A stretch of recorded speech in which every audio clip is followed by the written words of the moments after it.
Hello, Absurdistanis, and welcome to Absurdistan, the transatlantic political podcast with news and opinion from the absurd political reality which is our home. My name is Adam. And my name is John. This week we're debuting a new series. This is our summer series, and naturally both John and I will be busy and travelling, so we've decided to put together for you a few pre-recorded episodes that takes a look at democracy, specifically as a form of government, and some of the things that are wrong with it, some of the challenges that it faces in the modern world, and also some of the solutions that we think would benefit democracy in the current age. And so really what we're planning on doing is 5 episodes that you'll hear randomly throughout the summer as our schedule dictates. But what we're going to be doing is tackling 5 different themes and their possible solutions. This series is going to take on a little bit more of a conversational tone. John and I are really just going to be chatting back and forth about some of our ideas, and we'll see where that takes us. So today, we begin the series by examining representation. Most democracies, if not all democracies, are representative in some way. This, more than anything, is due to pragmatism. The average nation is too large and diverse to implement direct democracy, and so in general, forms of representation have been devised to reflect the will of the people in government. But is it working? A poll released in June asked 125,000 people in 50 different countries, do you feel that your government is acting in your interest? The countries responding to this survey with the highest majorities answering never or rarely might surprise you, as the top 10 included Austria, Sweden, Denmark, Ireland and Australia, normally countries that we would think of or conceive of as healthy democratic countries. Yeah, that's quite surprising. Well, especially how much we talk up European countries in particular. And here you've got 5 of, what I personally would consider like the most democratic countries, and I think have been shown in other indices to be the most democratic countries in the world, actually having a somewhat negative perception of what their representative democracy is actually doing for them. I think I'm most shocked on this list by Sweden and Australia, because Sweden has the Nordic model of democracy, and being on the left and more progressive side of politics in the United States, that's sort of the type of government I would like the United States to lean more towards. And so to see that the citizens of Sweden feel rarely or never represented by their government is kind of alarming. And Australia has compulsory voting, so literally everybody's required to go out and vote, and they still don't feel represented by their government. I find that to be rather strange. Well, one of the weird things about this poll, this research that was done, is that the lowest rates of people who never or rarely feel as if their government is acting in their interest tend to be despotic regimes. So Saudi Arabia, only 15% said that their government never or rarely has their interests in mind. So I'm wondering if there's almost a built-in bias or effect in the study itself that says that, perhaps we have a high expectation as democratic countries that our governments be representative of us. So I wonder if there is a built-in bias there. I would imagine that there is, because we've seen difficulties in establishing democracies in the Middle East since the early 2000s with the war in Iraq. There just might be cultural differences that don't put value on representative government and democracy as a whole. And I think we found that the most stable forms of government in the Middle East have been, unfortunately, despotic regimes and dictatorships. So specifically monarchy, which is strange. Monarchy in particular. So that's why I think that you're probably onto something there, that there is a bias against democracy, at least in these regions. And then you have at least the Western ideal of representative democracy, and everybody has their ideas of how it should be done. And the pluralism of these societies makes it so difficult for individual opinions to be represented in government, especially with the size of the nations that we have nowadays. That's one of the things that I was going to say about representation in democracies. It seems that the larger the government, the more diluted individual opinion and individual wants and needs are.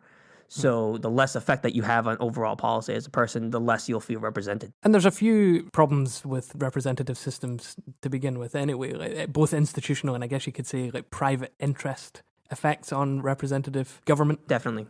So just to outline kind of a couple problems that we've seen both in the UK and in the US. The first one is strictly institutional. It's the problem of pluralities versus majorities. If I could paint a picture for you, I'll use the UK's House of Commons. There's 630 seats, and each seat is elected by a constituency. The problem is that the winners of those seats aren't winning those elections based on a majority. So it's not 50% plus, it's just whoever gets the highest number of votes. Right. So my old constituency, Edinburgh Central, had 5 parties running in it, which means that now a Conservative has won the seat because 30-odd% of the constituency voted Conservative, where the rest of the parties also got, 29, 28, 13, 5%. So the vote was split, amongst the other 4 parties as well. And so what you ended up happening, and this is more a problem of the last government than the current government, is that you had an absolute Tory majority in Westminster under David Cameron with only 38% in the previous election having voted for the Conservatives. But an absolute majority means that they are effectively authoritatively powerful. Like it's only their own in-party fighting that would stop the government doing what it wanted to do. We see similar issues here in the States because we've developed into a two-party system. We were never really meant to be a two-party system, but we have a first-past-the-post system, which essentially means if a given district votes 50.01% in favor of a Democrat, then 49.99% of that district are underrepresented or not represented at all. And then you could argue that there's a significant percentage of people who don't feel represented by either party. So no matter who wins, they're going to feel underrepresented, which is certainly I do. I don't really categorize myself as either Democrat or Republican. I see value in less policies that the Republicans have, obviously, but there are some Republican policies that I find value in, and there's definitely some Democratic policies I find value in. And so I feel severely underrepresented no matter who wins generally. Well, and what struck me about the American presidential system, in fact, is that, Trump won with a smaller amount of the vote. Sure, I'm sure we'll get to the Electoral College at some point. But he won with less than 25% of eligible voters. Yeah. 25% of the country elected Donald Trump. In terms of representing the will of the people, it's not exactly doing well. It's almost as if, democracy is the rule of the people. Like, well, what if the people don't actually want to rule? It feels like that type of... but if you've got poor kind of institutional problems when it comes to representation, what's the point of them participating? Well, I think that there's a cynicism, especially in the United States. I don't know, I can't speak to other countries, obviously, but in the United States, there's definitely a cynicism where you're voting for the lesser of two evils. Mm-hmm. And this was definitely the case in 2016. I was no fan of Hillary Clinton by any stretch of the imagination, but I definitely viewed her as the lesser of two evils, and I would have voted for her in lieu of Donald Trump, obviously. But I think that you get a negative feedback loop happening in the situation where the less and less representative government becomes because of all these various institutional and externalities, I guess we could call them, that affect government policy. The less representative it becomes of people, the less people are willing to vote because they don't think that it really matters. And I think that also you see the effects of that dilution that I was talking about earlier, where one vote out of 200 million votes is almost inconsequential. So you have that effect, but then at the same time, you have the idea of the wasted vote in the United States, which is, it's very real. I live in Massachusetts, which no matter what is going to essentially always go for the Democrat in these national elections. The individual constituency elections are a little bit different because sometimes you have constituencies that do fall on the Republican side, but on the general elections for the presidential election, obviously, it's mostly always going to go Democrat. And there are members of my family who are Republican and friends that are Republican who don't see a whole lot of value in voting because they already know the outcome of what the state's election is going to be. So I think that has a chilling effect. It's not the only reason, but it definitely does have a chilling effect on voter participation. One of the other big problems that I know happens in the States that we don't actually have a huge problem with in the UK is gerrymandering. Yeah. Which I cannot believe is legal.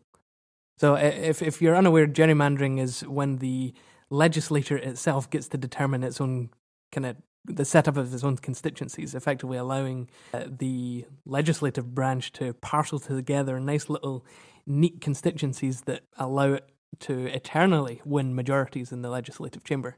I can't believe it's legal. I can't believe it's legal either. I think it's a travesty to call that representative or even try to claim that that's representative government. It's based off of census data. Every time that there's a national census, there's redistricting. They redraw the borders of voting districts. And they can use voter data in these determinations. and parties will actually have outside consulting groups help them draw boundaries that are more likely to give them the result that they like. And it's gotten so bad to the point where there have been Supreme Court cases. I can't think of it off the top of my head. There was a Republican district that was drawn that they ran essentially every scenario you could think of as far as the voting. And in every single voting scenario, the majority, even if the vote was split 50-50, the majority of seats would go to Republicans and they'd control the government no matter what the vote actually was. The extreme nature of that example is regulated. So the Supreme Court has said that, if it's going to guarantee a victory for one party, then that's not allowable. But slightly biasing it in your favor, I guess is allowed. There's some districts that have been under Democratic control for a number of years, and it's something like the last 13 elections have gone to Democrats. Even though the representation of the voters is closer to 50-50 every time a Democrat is winning because of these gerrymandered districts. It's crazy that it is crazy to me that this is actually legal, that there's not some sort of nonpartisan group that's in charge of doing this. The fact that the political parties themselves that are in power, right, they get to draw the pitch. They get to draw the field of play. They get to determine not only what the rules are, but also on what playing field you're playing. I mean, I would obviously prefer a nonpartisan group to do it, but in our current system, it's not even a bipartisan group that does it. Yeah, that's a good point. It's the party that's in power. It's the party that has the majority. Yeah, that's a good point. So their motivation, obviously, is always going to be to ensure their majority for as long as they can. It's like the foxes guarding the hen house. In the UK, we do have the Boundary Commission, so it is an independent commission that's set up to redraw boundary lines. Another thing that the US has that we don't are PACs. Can you describe what a PAC is? I'm somewhat uncertain myself. So a political action committee, PAC, is really what it is it's a lobbying group, really, that is allowed to pool funds from various donors and make donations on the account of this large group of donors to campaigns and individual candidates. So there are limits on what PACs can donate. They can only donate $5,000 to an individual candidate per election. And what's interesting about that is primary elections and general elections count as two separate elections. So you could technically donate $10,000. Okay. You can donate $15,000 to a political party per year, and then you can donate $5,000 to another political action committee per year. Although, am I right in saying that a PAC can act effectively in an unlimited capacity if it's funding its own, say, like campaign, or maybe not campaign material, but certainly advocacy material, adverts? Yes. So every time that you see a political advertisement on TV in the United States, at the end of it, it's always paid for by blah, blah, blah. Paid for by Concerned Citizens for America or something like that, which is a PAC. They can make unlimited expenditures as long as it's not going directly to the candidate. They can use that as what the Supreme Court has in Citizens United essentially deemed as political speech, the use of money as political speech. So they can do that as much as they like. And then there's a separate entity that's not really a political action committee. It's governed under different laws, but it's still called a PAC. It's called a super PAC. Now, these can't actually donate to individual candidates or their campaigns, but they can take unlimited donations and from anybody, and they can put these towards any amount of political ads that they want, but they're not allowed to actually have any sort of coordination with the candidates themselves. They have to be completely separate. You do see some playing with the rules there. Sometimes super PACs will host candidates for speeches at events. There's a lot of muddying of the lines there, but these super PACs rather, have massive budgets, and they can spend massive amounts of money. And almost every political ad, or the vast majority of political ads that are out there, are generally paid for by these political action committees. And it was these super PACs as well that their main criticism effectively was that it was a front for corporate donations to campaigns, right? Right. It's basically the way I look at it cynically is that it's kind of like a way for corporations to launder their money, giving it to politicians.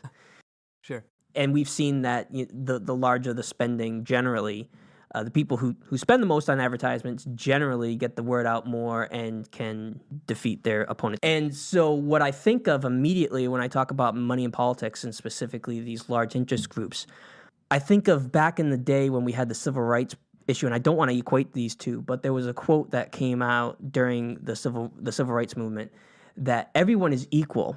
So we all have the equal right to vote, but some people are more equal than others. And I think that's a big problem.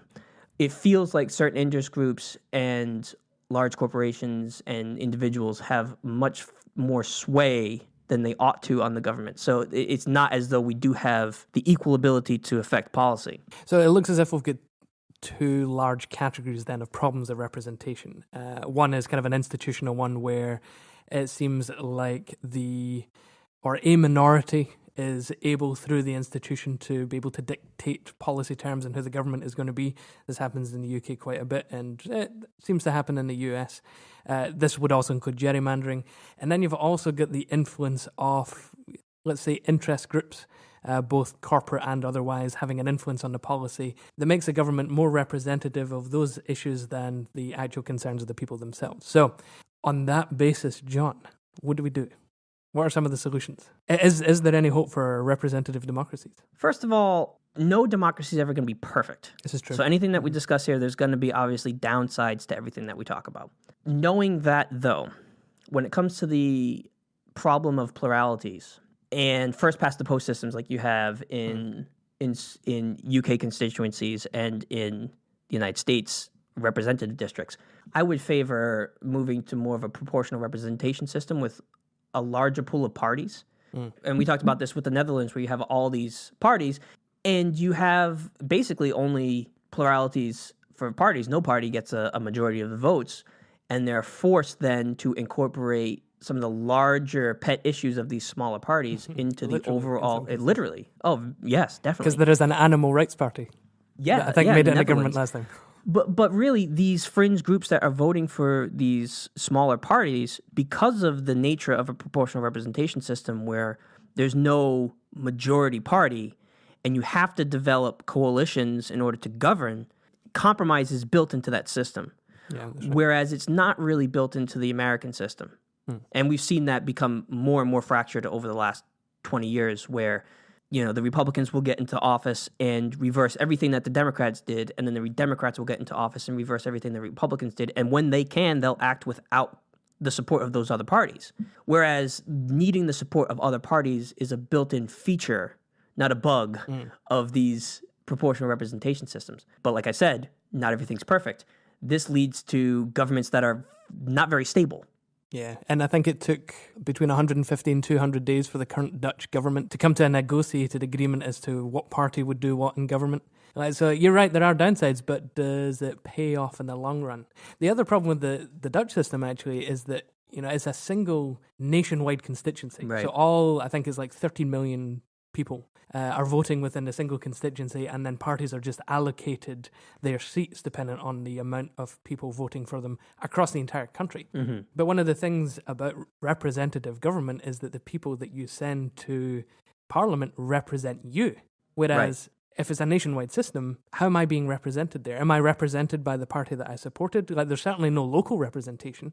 So if I'm voting in, say, Amsterdam and the Parliament down in The Hague is there, well, I'm not sending potentially an Amsterdam representative. I'm sending a political party representative. So they've almost taken out that local influence in the national sphere. That is a problem, but then on the reverse side of that, something that you have in the United States, rather than in the proportional representation system, you have two major parties. You have Democrats and Republicans. However, you'll have a Democrat who could be pro-life, right? Or you'll have a Republican who is for Obamacare. You don't have this general overarching party platform that these representatives stick to. So it makes it so much harder to elect a representative government, because then you have to know not only the party that you're voting for, but what the individual person believes on all these issues. You don't have a nationalized platform where you can say, okay, if I vote for this party, then I know what I'm going to get. Right? Sure. Whereas, you could vote for a John McCain character and he goes to Congress, and the person that you voted for, you're going to disagree with them more than half the time because they're going to be switching their beliefs on certain votes. And a lot of that comes down to the inherently individualist nature of American politics. But there's not as strict controls on members of parties in the United States. You don't get, for lack of a better word, kicked out of the party because you don't adhere to the party line on everything. That's true. The American party system seems to be kind of a ground-up operation, leading effectively to large coalitions. That's something I didn't really respect, I think, until the last election, is that the American electorate, those voting for Republicans and those voting for Democrats, are actually just large coalitions kind of voting for a single candidate, even though they might not have too much in common.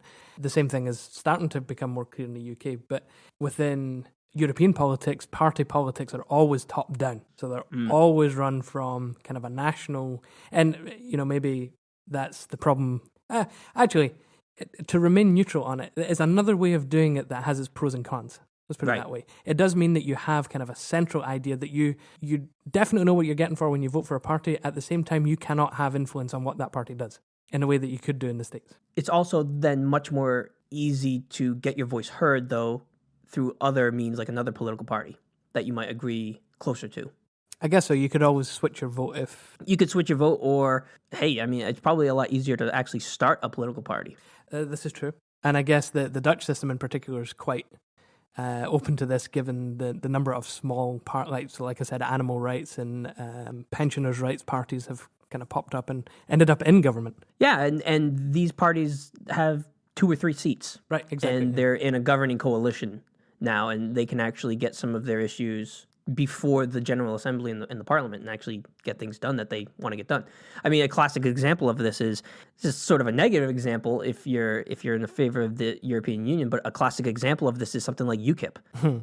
They're a small party, but they essentially got their one goal. Yeah. You could argue that they're the most successful political party in UK history. Yep. And they never held a majority. Yep. Ever. That's a very good They point. never held anything close to even a plurality. Well, and they didn't even directly affect government, so they were never even in coalition. Just the fact that they were peeling away so much of the vote Led to David Cameron's referendum, yeah. Exactly. Well, maybe then there's an argument that says perhaps the system as it is okay in terms of representation, because even if you don't get your ideal candidates in to the parliament, in the case of UKIP, I think they ended up getting some like 14 million votes and only get 1 seat. They still had an effect on the system, and they still brought about a change through pressure. I guess any solution we would want you would ideally want something a little bit more stable, perhaps something ingrained in the law that would kind of solidify the effect of 40 million people. Yeah. But it did work. It's interesting that you mentioned the effects of maybe like the soft power of political parties in opposition, even though they're not actually in the government. You saw that happen in the early years of the Obama administration, where he was laying out his reforms of healthcare, and eventually we fell on Obamacare. And at first they came out with basically a public option. They never went as far as a single-payer system, but Obama had the supermajority in Congress at the time, and he could have basically pushed through a public option if he really wanted to and had the political will to do so. But he went further and further to the right, and we ended up with an individual mandate system in a bid to get Republican votes. Which he didn't need. He didn't need them. He didn't need them, but basically in an attempt to make it seem like he was more representative and he wasn't trying to just push through his agenda without any support, he moved farther and farther to the right to what he assumed Republicans would vote for, and he still got 0 votes from Republicans on Obamacare. So the almost latent influence of the Republican Party, even though they had no legitimate power in the government, their influence still actually came out in policy. And then we got Obamacare, which is a very flawed piece of legislation, let's put it that way. So, yeah, I do think you're right, actually, then that these parties that are not necessarily in power still exert influence. So do we need proportional representation? I would say yes, still. I think it's not perfect, but I think it's better. You're not ever going to get a utopia, but you're going to get some places that might be more utopic than others. It's a good way of putting it, actually, yeah. I'd be interested to see, though, where a place like the Netherlands came down on that survey, or other places that have proportional representation, where they fell on that survey. Because the other countries that you mentioned don't really have proportional representation. Actually, relative to other countries on this list, they're somewhat low. So, the top 10, like I said, included places like Austria, Sweden, Denmark, Ireland, Australia. You've got the United States saying 66%, saying never or rarely does my government have my interests in mind. United Kingdom 65%, Netherlands 63%, which I think puts them like 20. It looks like about 20th than the list actually, 25th maybe. So it's better. So still not great. It's not great, I guess. No, I'm trying to see like it's Still not on the level of Saudi Arabia. All right, so Saudi Arabia 15, Egypt 38, Turkey 39, China 40. Right, so those are the kind of the bottom four on the list, and in other words, they would be the places that consider their government to be most representative of their interests. I wonder if there's some tinkering with that. Well, actually, let's put it this way: relative to other democracies, the Netherlands doesn't fare too bad. Only Spain, Italy, Switzerland, Greece, Norway, Peru, Israel, and Taiwan rank below it. I guess it's not as low as I would expect. Yeah, I guess not. Well, I mean, I live in a proportional representative. Well, not right now, but I will be living in a proportional representative system when I move back to Scotland. Like the Scottish Parliament runs in a proportional type system in which about 53 of its 129 seats are proportioned out, kind of as a topping off system. Again, the downside is that you don't get your majorities when you want them, so you don't get the government that can do whatever it wants when it wants. But at the same time, you are kind of balancing out the ideological diversity of the country, which I think is a good thing, because then it gives people a feel of their political philosophy being represented in the system somewhere. Even if it's only 1 or 2 seats, too, I think that if you look at it and you understand that your views are not the majority, you understand that not 50% of Congress is going to agree with you, but even just to have your voice in there and have it on the floor and have it being spoken on the national stage, I think, at least for me, that would be incredibly gratifying. I mean, I can think of maybe 1 or 2 people in Congress off the top of my head who I enjoy listening to speak. I enjoy the fact that what they're putting out there is getting a forum on the national stage, which it might not normally. I think that you probably get more of that, though, in a proportional representation system. And I think that you do see that playing out in a place like the Netherlands. And maybe them not being as satisfied with their representation as I would expect. Maybe that has something to do with the fact that you were talking, that it's just one constituency rather than a federation of smaller constituencies.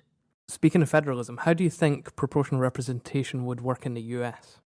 Because what you need to balance at the federal level in the US is states' rights as much as the people's rights. So would you see the people being elected to the state seats being allocated proportionally, but then still having kind of the Senate and the House of Representatives balancing out the state versus the people? Well, I think that the United States has kind of messed up its original intent, and I think the original intent would probably have worked better in this case, where senators were never elected popularly at first. They were elected by the state representatives to go represent the state's interest at the federal level, but now those are popularly elected seats. So the senators now are going to the federal Senate, and they are having to do this balancing act between their constituencies, which are the people who elected them and put them in power, and the overall interests of the state, which could be divergent at some points. And the House of Representatives, is the eponymous House of Representatives is to represent the people. One of the problems, I think, in the United States is that the House is so small. I mean, you have places like Denmark and the UK. The UK has how many? 630 for 63 million? In the United States, we have 535 members of Congress, 435 representatives, and 100 senators. In the UK, you have 630 or so for 67 million people, which is about 1 per 100,000 people. In the United States, you have 320 million people, so you have 1 representative for every 610,000 or something like that. So that's not very representative. I mean, it's not incredibly representative to have 1 person for every 100,000 people, but it's not even nominally representative for somebody to be speaking for 609 or 610,000 people. It's kind of ridiculous. And that's on average. Obviously, some constituencies are probably smaller than that. But I think one of the issues, and I think when we're talking about representation like this, I honestly think the answer is devolvement. I think it is so we have this weird system in the United States where most of the press and attention goes to the elections that have the least effect on you. Right? So the massive amount of, like, the biggest election that we have is the presidential election, which honestly, other than the head of state, some diplomatic issues, and signing bills and vetoing them, is not terrible. It won't really affect your day-to-day life. Federal government obviously affects you sort of, but what's going to affect you mostly is going to be state and local governments. They're going to be doing the policies that you're going to deal with on a day-to-day basis. In the states, state and local government elections, nobody cares about those. Nobody votes in those. I mean, I'm guilty of that myself, not really paying attention to local politics. And it's because there's not a whole lot of power given to these institutions at the local and state level. And it's not, I guess the importance of these local elections is not impressed on people as much as it should be. And I think that if you had stronger local governments and stronger state governments, then, you might see more people coming out and paying attention and voting in these elections. But like I said, I think that devolvement would solve a lot of these issues. Becoming a stronger federalist system where you devolve more power to the states and keep a smaller federal government like there has been in the past. Obviously protecting certain rights like fundamental human rights and stepping in when states are, not serving people because of their race and things like that. But I think in order to become more representative, you need smaller pools of people to represent, because otherwise you get that dilution that I was talking about earlier, which is the benefit of a state system, right? It's a benefit of having state governments. Federalism, yeah. But even now, the state governments are too big. So even maybe regional constituency type councils or governments that sort of handle even maybe individual representative districts. I don't know. I don't know exactly how that would play out, but there's got to be a better way to do it. There's got to be a better devolved way to govern that, you have a constituency of maybe 3 or 4 or 5 million people that are represented by 100 people, right? That seems way more efficient in representing people than what we have now at these massive bloated state governments we have and the incredibly massive bloated federal government that we have. So the perfect system that you just described there is Switzerland. So Switzerland is the federalist's dream. It's Really? It's a federation of federations. The towns or the municipalities that make up each canton, which is effectively a state in Switzerland, are themselves federated together, and then the cantons federate to create the Swiss national federal body. So what you've got is extremely local representation kind of bubbling up to the federal level. Again, it has its pros and cons, but Switzerland is known for its referenda. So in both big and small issues, both at the federal and the cantonal level, there is direct democracy. So your will is quite often, perhaps to the point of annoyance even for some, measured and taken into account during these referenda. But to balance that out, I don't want to say they've taken democracy out of the federal level, but what the Swiss government is 8 seats in a cabinet which are proportionally dedicated to each of the major political parties. I believe there are 5 major parties, and the largest 3 get 2 seats in the government, and the smaller 2 get 1 seat each. And that is going to be the government no matter what the outcome of any parliamentary election is. That's what your government is going to be. It's 2 representatives from the 3 largest parties and 1 representative from the 2 smaller ones. It's a system called consociationalism.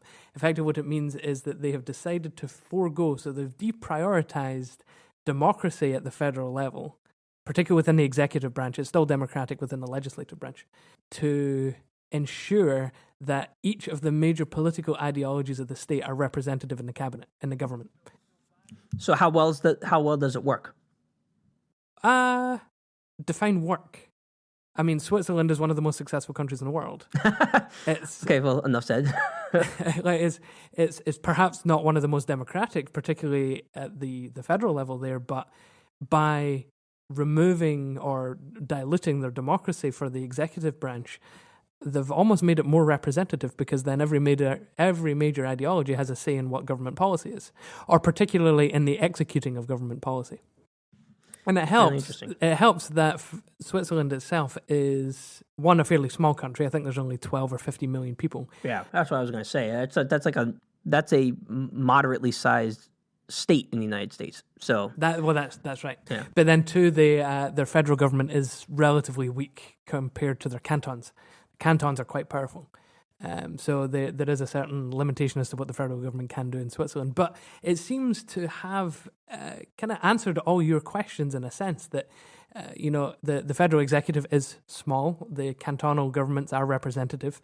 In fact, even the massive diversity that exists in Switzerland, like there's 4 language groups in Switzerland, but that's taken care of because the cantons themselves are so powerful and effectively homogenous. So. I like the idea that the executive branch has almost quotas. One of the weird things about it's a weird particularity that exists in Switzerland and Bosnia and maybe a couple other places, but it's very rare, is that they only ever act as the head of state and the head of government when all 8 members are together. Oh, yeah. Wow. So they as a group are the head of state. So there's not like you would see a president then.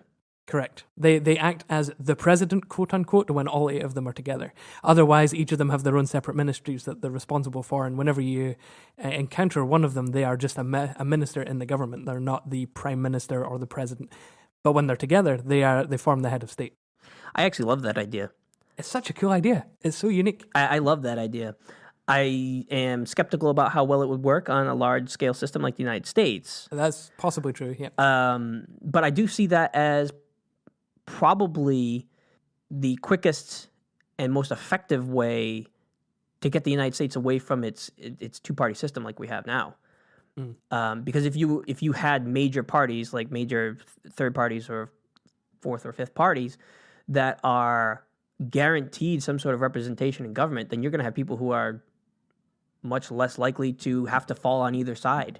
Right now, right now voting for a third party candidate. So the Green Party, Jill Stein, who I probably would have voted for if in a perfect world, or even Gary Johnson. It's a wasted vote. It's honestly a wasted vote because they're going to have little to no representation in government at all. And then what I like so much about that idea in Switzerland is that right now, the party, the Republican Party or the Democratic Party, are the executive. So right. They get to put whoever they want into power. Their ministers are going to be along their line of what they want in policy.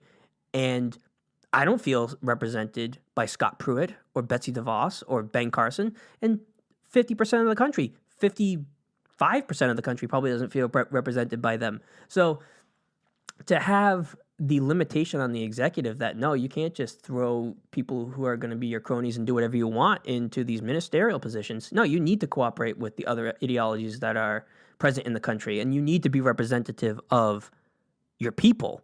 I love that. I love that idea. You'd literally have to rewrite the American Constitution for that to happen, though. That's the problem. The major downside of the Swiss system is that they have some of the lowest voting turnout rates in Europe, because they don't have to turn out to vote because they already know who the government's going to be. But then again, that's only at the federal level, which has a set of limited powers anyway. So, what about on the cantons? That I'm not sure. I would have to go and look that up. I would probably guess that the voter turnout is rather high there. It's possible, but even referenda have a relatively low turnout in Switzerland. So it's almost balanced out by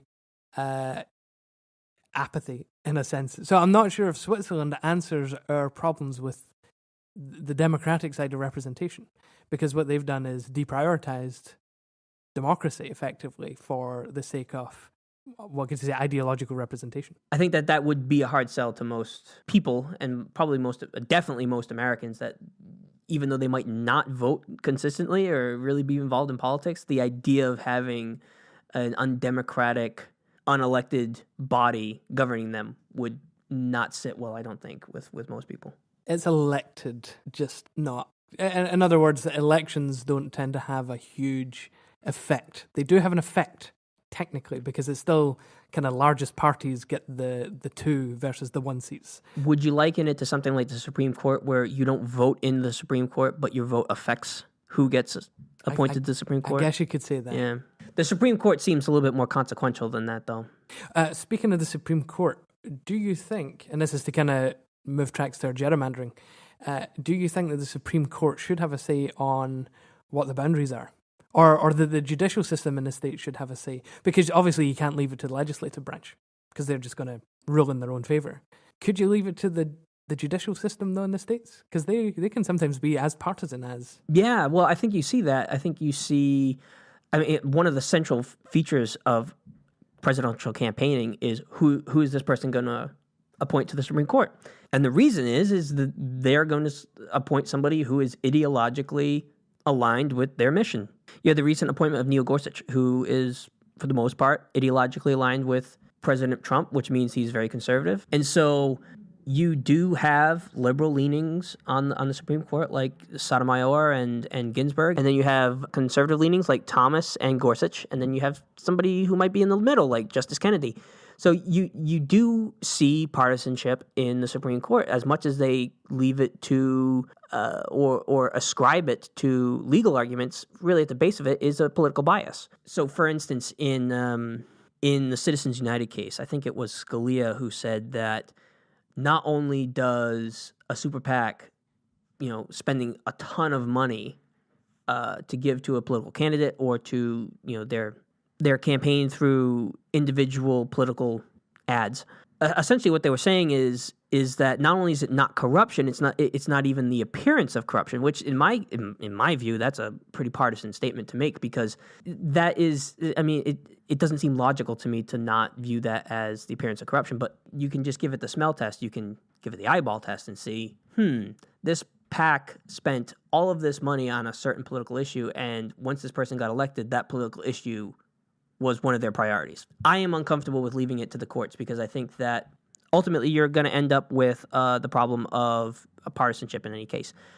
What I think needs to be done is the creation of a nonpartisan commission that draws boundaries. And I honestly think it needs to be done just on township basis. So, go on town lines rather than drawing these crazy lines through towns and having all these separate districts. Or even just do it completely 100% impartially across the board. Like, you say, draw squares, essentially, on the map. And don't even bother, drawing lines or deciding which streets are going to be on which. Just draw a grid across the map, and those are the districts. Effectively making it random. A random assignment is better than the intentional tinkering behind the scenes by the people who are in power, who are specifically drawing these districts so that they will win elections. So you mentioned that in the UK there's an election commission? Or a boundary commission? There's an electoral commission. In fact, there's different commissions, I believe, for England and Wales and Scotland. I think Scotland has its own. And, it doesn't make the news. And so, therefore, I assume that it is non-problematic. Well, let me put it this way. They've just redrawn the constituencies for Westminster. Mm-hmm. So it means that in the next election, there's actually going to be, I think they're cutting about 50 seats out of it. So I think there's going to be about 580 or so seats in the House of Commons. But the process was not noteworthy, because an independent commission redraws the lines not on a political party basis. And not only is it not on a political party basis, they do it, like two different commissions do it, one in Scotland and one in England and Wales. So there's, and I believe another one in Northern Ireland as well, actually. So there's 3 different commissions working. So because it's uneventful, I would say that, it's working fine. The only time that you hear anything about kind of boundary commission decisions are when there's 2 constituencies in Scotland that have very small number of constituents in them. And so the average in the UK is supposed to be about 110,000 people.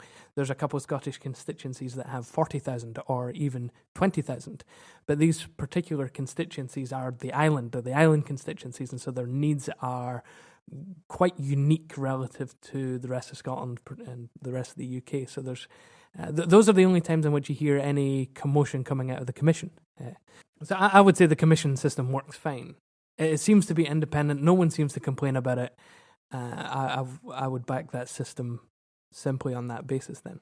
Yeah, something like that definitely needs to be established in the United States because gerrymandering is a serious, serious problem. You just look at some of these districts and they look like modern art pieces. They're so contrived specifically for the purpose of rigging for lack of a better term, rigging these districts to fall in a certain way. It's the equivalent of playing with weighted dice, you know? It's going like it might not 100% of the time work for you, but most of the time it's going to give you the result you want, and that's not representative. That's not democracy. You're rigging the system before you're even giving the chance to the people to elect their own government. You might not get to set the rules, but if you can set the field of play, you can give yourself an advantage. Exactly. You want an even playing field. You want equality of opportunity for all people involved, all parties. As far as representation goes, I think one of the worst developments in the United States has been the two-party system. It just doesn't work. It just doesn't work. And you see the hyper-polarization of the United States right now and the absolute vitriol with which each side treats each other is a direct result of this two-party system. And both sides, it plays to the tribalism inherent to the human psyche. And you have, it's no longer about policy. It's about being on the blue team or being on the red team. And that's not conducive to a society that can function. I have a hypothesis that I'd like to test at some point. All political systems ultimately give power to whoever can win the system, quote unquote. So the only thing that would be able to win, quote unquote, the system in the States is a two-party system because of the way that the powers have been divvied up. You require at least a 50% plus majority in every single branch, and the only way to do that is to divide yourself into two distinct voting groups. So that's my hypothesis going anyway, is that it was inevitable that the way that the American system was designed, you are always going to have a two-party system eventually. That's my hypothesis, so that's just a little... The last thing that we had to cover here is the effect of interest. The UK does fairly well with this. Canada, I want to bring up, seems to do quite well in terms of limiting its campaign contributions. What do you think of these? So in the UK, and we've kind of discussed this in the past, there are very strict electoral laws so that in the 30-day period leading up to an election, there's a strict amount of what can be spent, and everything that comes into the campaigns has to be publicly displayed. It's a public record as to who gives what and how much to the campaigns. In Canada, there are limited political party donations. So this is from, I think, a Canadian encyclopedia that I found online that is run by the Canadian government. So this is Canada's federal election policy. Canada's federal election finance laws puts limits on contributions to political parties and candidates. Only individuals, not corporations or trade unions, may donate. Contributions are limited up to $1,500 a year to each political party and up to $1,500 to all of the registered electoral district associations. These limits were set in 2015 and the amounts increased by $25 per year. Political actors must disclose the names of anyone who donates more than $200, and that seems reasonable. That just seems like a reasonable finance policy. There is the Federal Election Commission in the United States, and they actually do impose limits on what you can donate to individual candidates. But the problem with that is that you then have political action committees and super PACs, which are allowed to kind gather. Of get around the system. Yeah, exactly. It's sort of like a loophole in the system where they've been able to get around. Well, we're not giving our money to a candidate, but we're just giving free advertising. Right. Essentially, we are contributing to their campaign by effectively outsourcing their propaganda to a for lack of a better word, propaganda to a private organization. In my mind, really, the only thing that you can do to fix this And it would require a massive overhaul of, at least in the United States' election system. But really what you need is public financing of campaigns. And you need to develop a system in which you can do that while at the same time not having Vermont Supreme That's right. get public funding.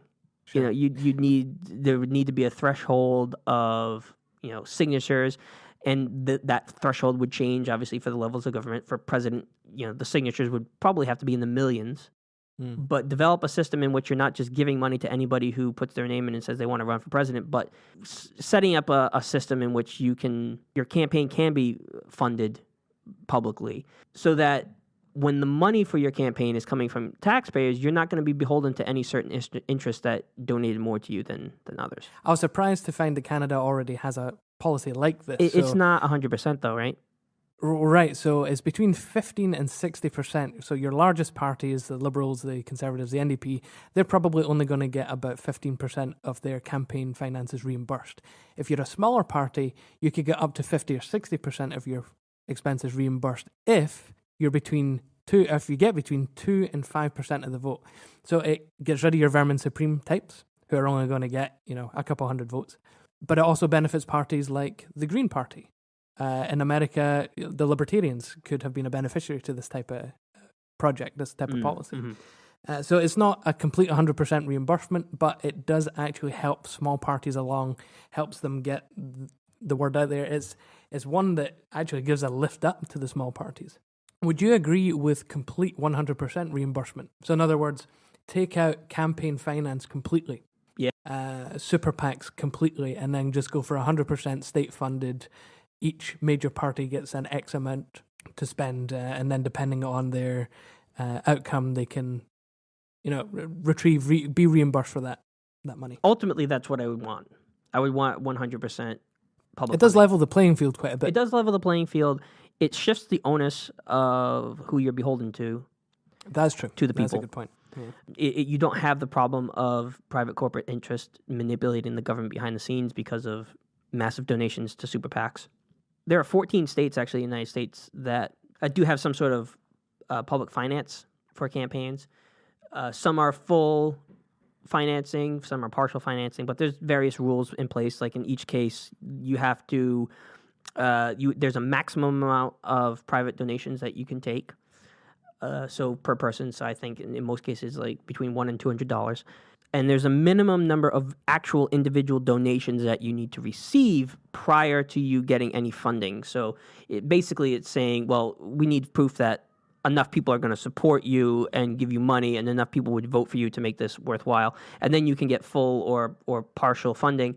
But then you also have to agree to certain conditions. So you'd have to agree not to raise a certain amount of money. You'd have to agree to keep all of your future donations under a certain amount per person. And in a lot of cases, you have to agree not to take money from private interests. But that's only on the state level, and again, that's only 14 out of 50 states. There's nothing implemented like this on the federal level. But ultimately, I think that the public financing has to happen. And why I say that it would take a complete revamp of the American electoral system is that in the American electoral system, the election cycle runs like 16 months. Or 18 months. Yeah, it's a long And so you have time. ads and campaigning and all this stuff that's happening for months and months and months ahead of time. And so it would be a prohibitive cost. It would cost a crap ton of money every 2 years. So I'm more partial to the system that you have in the UK, where you have 1 month that you can campaign, and that's it. You can do 1 month of campaigning, and in that time is when you could use public funding for your campaign. And other than that, that's it. And I think you would limit costs that way. And then you'd also have to put limitations in place, obviously, where you're not just giving money to random jamokes who are going to get 3 votes across the entire country, So what we're saying is that in order to make democratic systems more representative, we need a proportional representation system, a boundary commission, and strict electoral finance laws. That's a start. It's a start. I think that's like 3 of the largest issues, I think. It's never going to be perfect, but I do identify quite a bit with what Winston Churchill said, where he said, democracy is the worst form of government, except for all the others. You could say that democracies are as terrible as the terrible people that vote in them. And that's what we'll be talking about in part 2, is voting in democracies. Not that we're saying that you're terrible people, but that there are particular biases that go into voting when voting in an election. There's also low participation. There's problems with political parties and political identity. So we'll be getting into all of that in part 2. So don't forget to follow us on Twitter at Absurdistanis. We're also on YouTube as Absurdistan with an exclamation point. Be sure to check out our website, absurdistanis.com. That's absurdistanis.com. We post all episodes to this website and also host forums for discussion so that you, as the audience, can engage with our content. Thank you for listening to part 1 of our summer series, and as always, stay informed.